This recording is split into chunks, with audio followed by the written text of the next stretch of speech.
बहुत बहुत स्वागत है मेरे इस चैनल पर दोस्तों। अगर आपकी प्रेगनेंसी इस महीने रुकने वाली है तो आपको इन बातों का ध्यान रखना बहुत ज़्यादा ज़रूरत है। मतलब कि अगर आपकी प्रेगनेंसी इस महीने रुकेगी तो आपको ये काम बिल्कुल भी नहीं करने हैं। और वो कौन कौन से काम होते हैं, जैसे कि ऐसे काम जो कि आपके गर्भ को नुकसान पहुंचा सके या फिर उस पर दबाव डाल सके या फिर आपके शरीर में किसी तरीके का जर्किंग पैदा कर सके, तो वो काम खासकर पहले और दूसरे महीने में नहीं किया जाता है। वो काम ये होते हैं कि आपको बार बार सीढ़ियाँ चढ़ना उतरना नहीं चाहिए।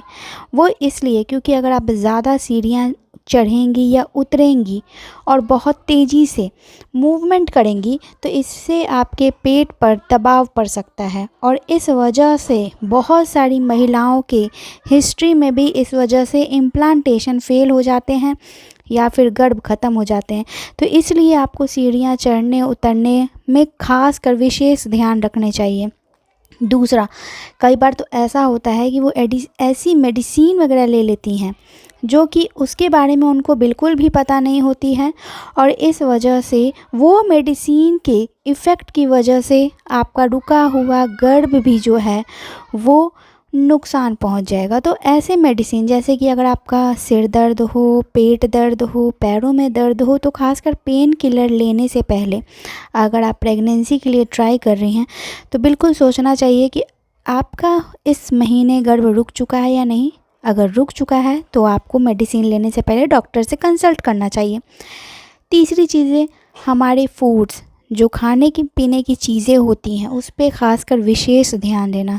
खासकर अब बहुत सारी जगहों पे, जो टाउन वाले बड़े बड़े टाउन वाले इलाके हैं, वहाँ पे जो महिलाएं होती हैं लंबे समय से प्रेग्नेंट नहीं हो पाती हैं किसी कारणवश, लेकिन उनके खाने पीने की वजह से ये चीज़ें हो रही होती हैं।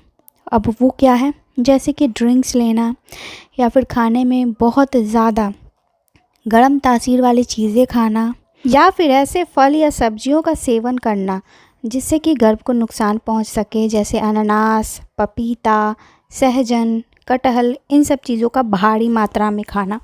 तो इन सब चीज़ों के सेवन से आपको बचना चाहिए, क्योंकि ये सारी चीज़ें गर्भ को नुकसान पहुंचाती हैं। कई महिलाएं तो रोज़मर्रा की ज़िंदगी में बहुत ज़्यादा कच्चा पपीता या फिर अनानास का सेवन बहुत ज़्यादा करती थी और उनको इसके चीज़ें नुकसान के बारे में नहीं पता थी, और इस वजह से उनका इम्प्लांटेशन भी फेल हो जाता था।